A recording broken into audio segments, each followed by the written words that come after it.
Do you have one of these Toshiba combination CRT DVD players, but the DVD tray won't open? I'm gonna show you how to fix it.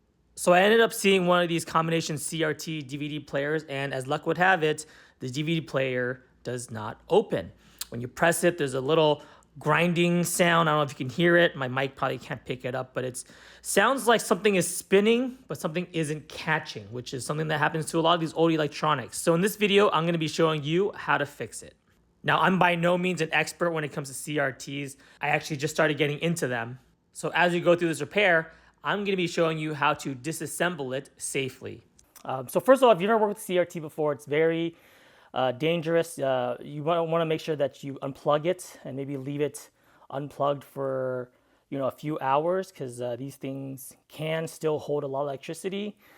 I mean, just look at that caution. So if you haven't done it before, you're going to want to do so carefully and watch some videos on how to properly discharge some of the capacitors before you start opening it up. I'll be showing you that as well, but I'm by no means an expert. Don't take my word for it. Definitely listen to some of the technicians, mechanics, electricians that actually know what they're talking about. But just in terms of opening up, there are 5 screws. There's 2 right here on the back of each of the handles. There's one right here where this little arrow is. You can see there. And then finally, there's going to be 2 down here in the back. These 2 in the corner right there and right there. All right, so once those 5 screws came off, we were able to just kind of quickly pull back and slide it off. Very simple. So this is the inside of the CRT. And again, this is the part where it can get really dangerous, particularly this part right here. This is the, gosh, I'm going to sound like such an idiot here, because again, this is not usually my domain. But this whole thing is full of electricity. It's how those, it's a bunch of tiny million little light bulbs. And that's why your TV can display so many colors and so much picture. So this whole thing is just one big giant generator full of electricity. So we're going to make sure that we discharge it first before we touch anything back here. So I'm very careful, and you should be wearing gloves. But here's the DVD mechanism back here. You see this? So this is what I need to, and since this is right smack dab on top of it, I'm going to need to take this, discharge it carefully. So to discharge it is a very important process, and it's pretty simple. But basically, we need to short this piece here to ground. And when I say to ground, I mean like a part of the rail where all the negative electrons flow. And you see these cables here. And there's also this little springboard here. Right, so all the negative anodes pieces, they all flow to ground. And since this is our cathode, where we have all the positive electrons, the positive tips of the electrical components is also just spread across here, all the positive tips.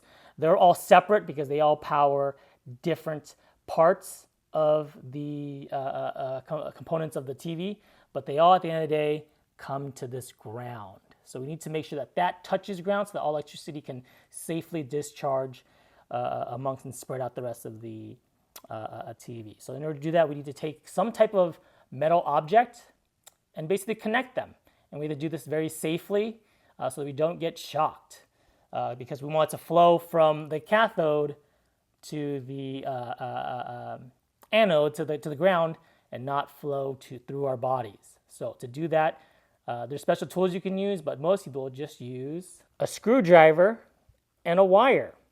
So the idea is that this screwdriver with the wire is going to connect from here to here, and it's going to discharge everything. And because the screwdriver is the piece that connects it, it shouldn't touch us and affect us. So as you can see, I have this cable connected to the ground, and that cable is eventually taped to this screwdriver here, okay? And you should probably do something maybe a little bit more secure than tape, but that's just what I have. And I've done this a couple times before. But basically what you want to do is you want to wedge this underneath here and then have it touch the metal piece. And before I do, you might hear a metal zap. So I'm going to go ahead and be quiet to see if you can hear that zap. Did you hear it? Here, let me peel it up so you can kind of see what I'm talking about. You see there's a little metal hook there on both ends? right? So that was what we were reaching for. We wanted the screwdriver to touch that, and then that way that metal piece connects to the ground piece. So it doesn't need to be a screwdriver, it needs to be but just something metal that can conduct electricity. All right, I had to use two hands, but you can see here there's these two little hooks, like I mentioned, there's a top and bottom hook, and those were hooked into this. So you're going to kind of need to like pinch it. And I put on rubber gloves just to be safe. I probably should do that before, but I could just unhooked it from the top and bottom. But now that this is disconnected, this is, safe to touch now. We can start opening and start touching and messing around here so we can get this DVD tray out so we can start taking a look at what's keeping it from opening.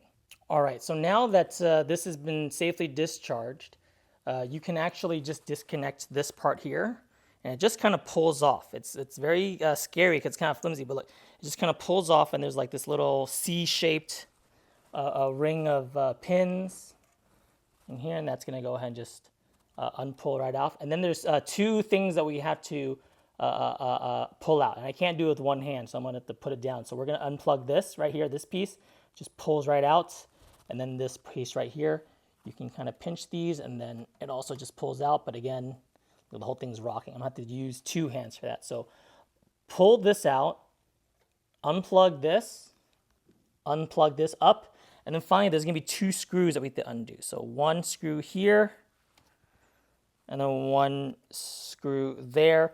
And then once we undo that, this whole bottom base should be able to pull out. All right, so let's cut to those pieces being removed. All right, there's one last piece I forgot to mention, and that's this white piece here. This was connected right here, and I just pulled it up.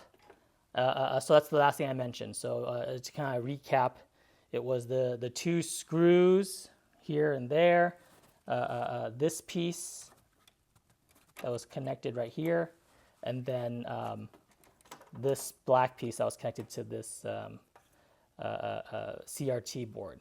All right, and then this red piece here. But you'll notice that there's this little thing that's hooked around, so you just want to unfasten that so all these wires can come loose, right? And we can kind of move them out of the way. Ooh, two other ones I missed. There's the two speakers right there. Those were connected right here, and these just pull right out. These are probably really familiar connectors that are a lot of different electronic components, but you got one on each side, pulls out. And then now that I've done that, now it's just coming right out. All right, so as you can see, I was able to remove the entire, motherboard and DVD block away from the TV. There's the TV there, safely set down.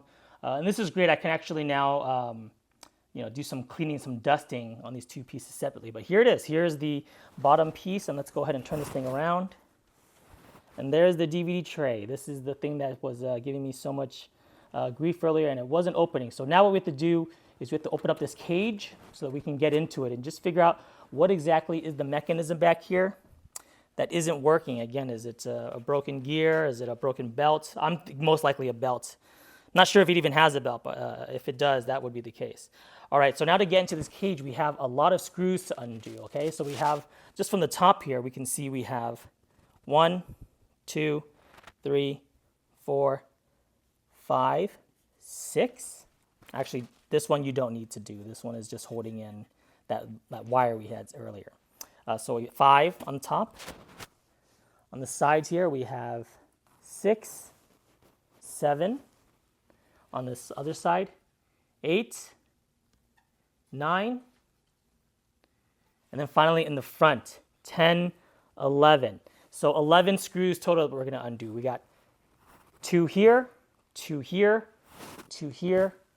That's 6, and then 5 on top, 11 total. So, all right, the 11 screws have been removed, as you can see, and now this thing is loose. But a couple of things I want you to be mindful of before we pull this thing off. First, there's a little shield for the composite connectors right here that's kind of in front of this. So just be mindful that that's going to be in front of it, and it's going to be kind of sitting here loose once we pull this off. And then 2, another little metal hook, and this is for the power cord here. So this little hook, go ahead and just undo that power cord there. And now this should just slide right off. And there it is. Here is the DVD block, and now we got a good look at the mechanism. First thing I'm going to try to do is I'm going to see if I can slide this thing out manually. So see if there's something blocking it from coming out manually. There's the little switch. You guys see this little switch here? This switch is what locks the tray from coming out. So I'm going to set this down really quick so I can flip the switch. All right, the switch was flicked that way to the right. And once I did that, this tray did just pop right out. So now I can see this tray come out. We can see from the top here that there's this little gear. So we're getting closer. That's the gear that spins to pull it out, but I wonder, and it does feel very dry. So I'm going to add some lubricant to it, but oh, look at that. Look at that. Look at this little piece. Looks like that piece fell loose. I don't know how that got jostled loose, but that's probably it. This is probably the missing piece. So I'm going to take a moment to look at this more closely to figure out where that piece goes and see if that resolves it. All right, I think I may have figured it out, but I'm not 100% sure. But you see that little metal peg right there? That's where that's the motor. And that's where this little gear should be sitting. I don't know how that got jostled loose. I don't even know if this is the fix because it may have gotten jostled loose as I was unlocking it. So I'm going to put that back in there and put everything back together, see if that works. But I don't know if that's it. I might have to just come back in and redo this. But the fact that it was right here and not there, we'll give it a shot. So I'm just going to go ahead and place this in very carefully. So here's the before. All right, boom, and there's the after. There's the gear put back on that motor. Boy, I cut out a lot. That took me about maybe 20 minutes. That's really tough to get in there. I got stuck a couple times. So definitely use tweezers, definitely be patient, definitely go slow. Because you can see it's a really tight squeeze in there. And then also you gotta be mindful of those gear teeth. But those are what catches, as you can see right there. So that's literally catching on that motor right there. So that's why it's gonna be a lot easier, a lot harder than it looks. So I don't know if that's it. I just wanna put this together really quickly so that I can test to see if that fixed it. All right, so it's plugged back in and we're gonna go ahead and power it on and see if this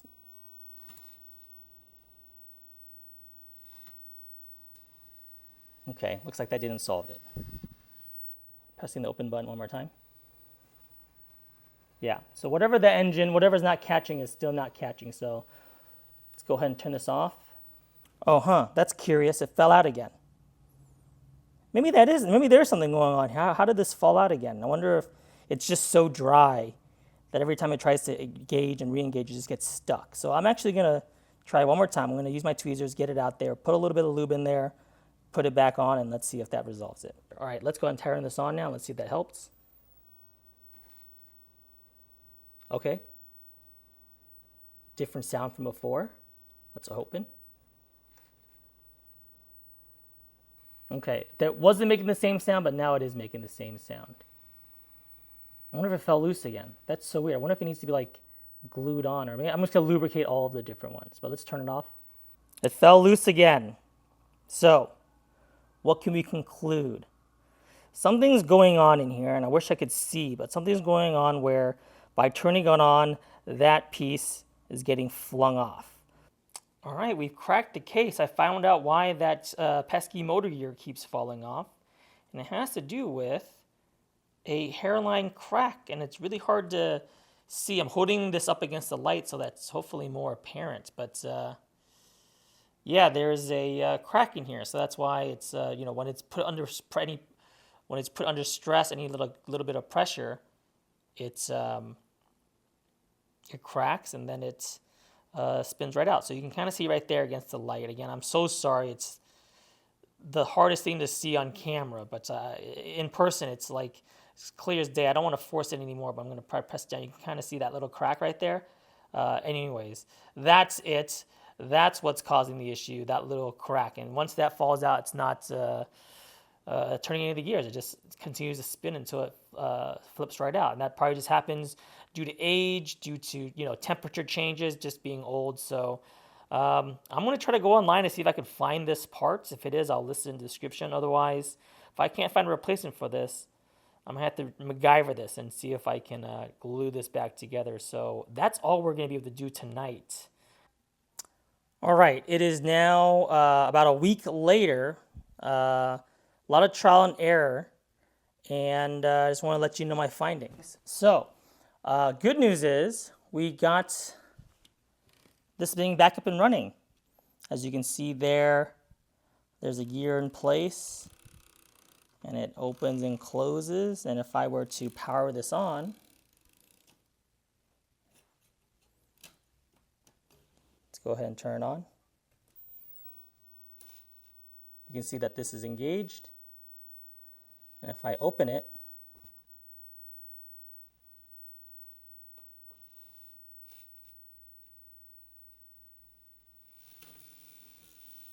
there you go. It goes ahead and it opens.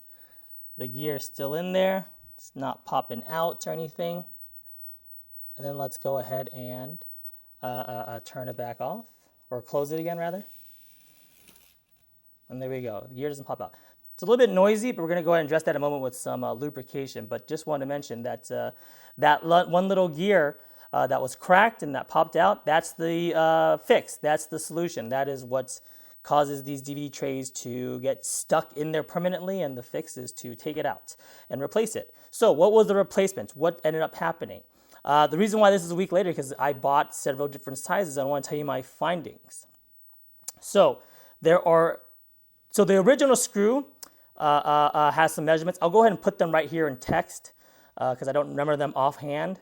But they're very particular. They're very, down to the millimeter. And there are two alternatives or two replacement options that you are maybe tempted to look for, find. This first one right here is the, I think it's called the 102A. And this one is the right dimensions, but unfortunately, if you look closely and you count them, there are only 10 teeth.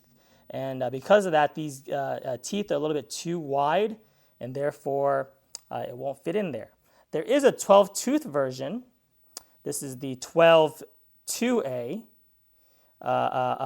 which does have the right size teeth, but unfortunately, it is about 1 millimeter too long on both ends. So if you try to stick it in there, it is too thick. So it's unfortunate. The most common solutions that are on there, it needs to be this size with this amount of teeth. So if y'all can find that, please let me know in the comments. Otherwise, your solutions are to either buy some other, DVD engine or a mechanism and take the gear off that, or you can do what I did, take out the gear and super glue it together so that it no longer flies off and it's nice and secure. Or the third option is you can try to custom 3D print one. Again, I put the dimensions up there so you can go ahead and do that. But in any case, we have solved it, right? We've gone ahead and again got this DVD player working. So I'm going to go ahead and now add a little bit of grease, a little bit of lubrication to it. Whatever you do, make sure that you add dielectric. That means it's not going to conduct electricity. Really dangerous putting in any conductive materials in a electrical components like this. But in any case, I'm going to go ahead and lube it up, clean it up, and then we'll cut to the reassembly. All right, everything is all lubed up, all cleaned up.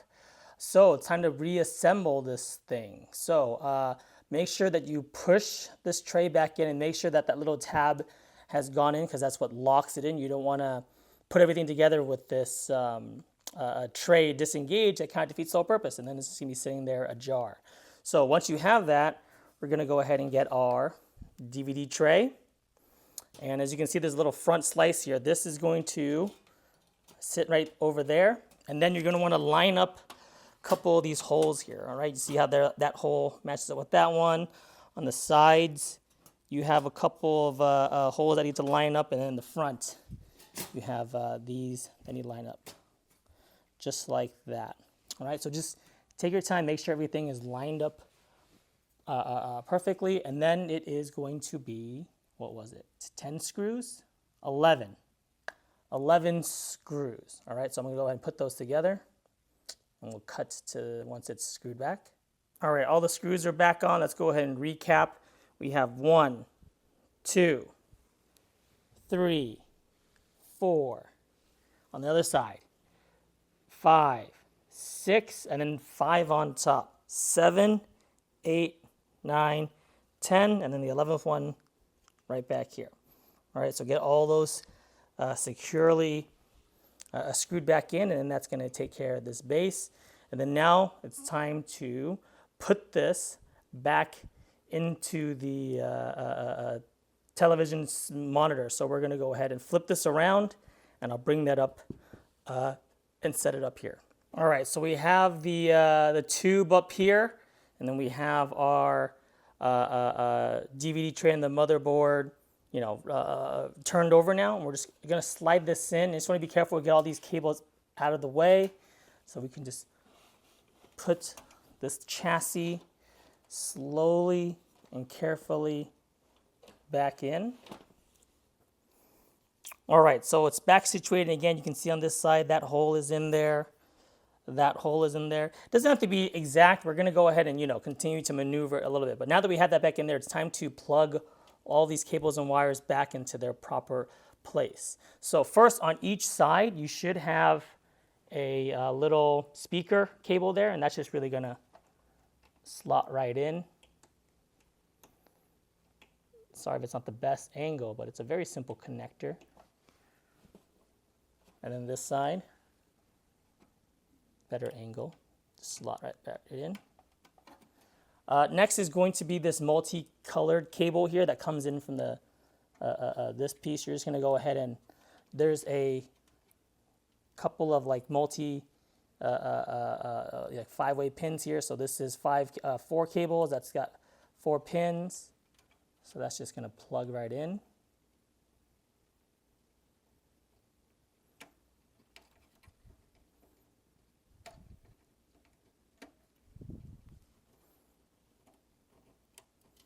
Make sure both sides click so it's locked in. All right, next is going to be this red one. So this one doesn't really have polarity or markings. So I'm not 100% sure if this polarity matters, but right down there, you see these two pins, that's just gonna go in there. It kind of fits in this way, but I don't see like a positive or a negative end, so I don't know if either side really fits or really matters. If it does, sorry, I didn't note that, but I didn't look at it like that at the time. All right, so now that we have that, let's go ahead and get these 2 cables wrapped around this metal pin here. So that's going to go ahead and wrap around that. Nice and easy. All right, and then next is going to be this piece that's kind of been like flopping around. Remember, this secures itself to the back of this piece here. It's a really interesting connector. You can see the pins better angle here now. Right, it's like a little C shape with all these little pins. And here's a little C-shaped slot. So you're just going to want to make sure that those pins slot and fit in nicely. Don't want to bend them. Just go in as straight as possible. All right, there you go. And now you can see it's fully fastened in there. And then last, we have just this little 2 piece of black wires. These are both ground wires. This one is going to go right up here. There's 2 pins up here that's going to connect into. And this one does not matter. There's no polarity. I'm just going to push that in. And that grounds these 2 pieces here. And that's it. Those are all the different pieces that we have to plug in. The last thing we have to do, put this, remember with the little hooks, put that back in there. You're going to do that one carefully. I'm going to go and put on gloves, and I'll do that off camera. All right, now remember those 2 screw holes I talked about? It's time to screw those back in. You should have 2 shorter screws than the rest. Like most of the ones to put on the back housing should be like a long one. So this is going to be 2 shorter ones. So we're going to screw these in here, but just be very careful because these are metal screws and it's going to be going into plastic threads. So try to get this, go slow as possible so you don't strip these threads, and make sure that you go a little bit back and forth, a little bit of here, a little bit of there, a little bit of here, a little bit of there, just so that you're making sure that it's lined up properly and slowly. All right, so that should be the last piece. As you can see, everything is fully assembled. There's no more loose wires or loose connectors. So what I'm going to do now is I'm going to set this down. I'll flip it over, and I'm going to put the back housing back on. So again, we're just going to flip it over. All right, managed to get those screws in, but I just want to give you a word of caution. You see this right here, the little crack? That's what happens when you go a little too quickly and you're not, again, cycling back and forth, because if it's off by just a little bit, it may start to crack, right? So not the end of the world. Again, it's just to secure that piece, and that piece is plenty secure, but just wanted to note that. But now that we have that, and it's, facing downward now it's time to put the housing on top and to get our 5 final screws back on there. All right, we got the housing back on. Be careful slotting the AC cable back in. You can hook it underneath here. Make sure that you get these screw holes lined up. There's, remember, 2 back here in these handles. And then make sure that everything is flush. Flush. You don't want any wrinkles. It's all flush. Once you do, it's time to get those final 4 screws in. And then there's one last hole right here in the back, and that's going to be our shorter hole, a shorter screw. So we have, again, 4 main ones that go in each of the corner, and then the shorter one goes in there. All right, so I'm going to go ahead and screw these all back in now. All right, so when you're putting this back together, be mindful of the AC cord. Make sure that that's fitting in here. Make sure that these like little tabs go underneath here. Make sure everything is flush. All right, just flush down the side. Nothing is jutting out. All right, well, this thing is fully reassembled. So let's go ahead and flip it back up and let's power it on. All right, moment of truth. Let's go ahead and see if everything turns on and opens up properly.